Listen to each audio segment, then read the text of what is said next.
రసం కోసం శనగబ్యాళ్ళను ఉడికించుకోవడానికి టైం లేదా? అయితే ఇలా ట్రై చేసి చూడండి. 1 కప్పు శనగబ్యాళ్ళు గ్రైండ్ చేసుకోండి. ఇలా చేసుకున్న దానితో ఆ పౌడర్ను 3 టేబుల్ స్పూన్ తీసుకొని నీళ్ళల్లో కలిపి 5 నిమిషాలు ఉడికించుకొని చింతపండు రసంలో కలుపుకోండి. ఇలా చేయడం వల్ల త్వరగా మరియు టైం కూడా ఆదా అవుతుంది.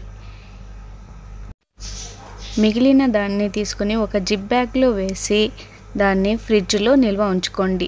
ఎప్పుడు కావాలంటే అప్పుడు యూస్ చేసుకోవడానికి బాగుంటుంది. అండ్ వీడియో చివరిలో చెప్పే ప్రతి టిప్స్ మీకు నచ్చిందో లేదో మాకు కామెంట్ రూపంలో తెలియజేయండి. అయితే మరో రెసిపీతో మరో టిప్స్తో మళ్ళీ కలుసుకుందాం. అంతవరకు బాయ్.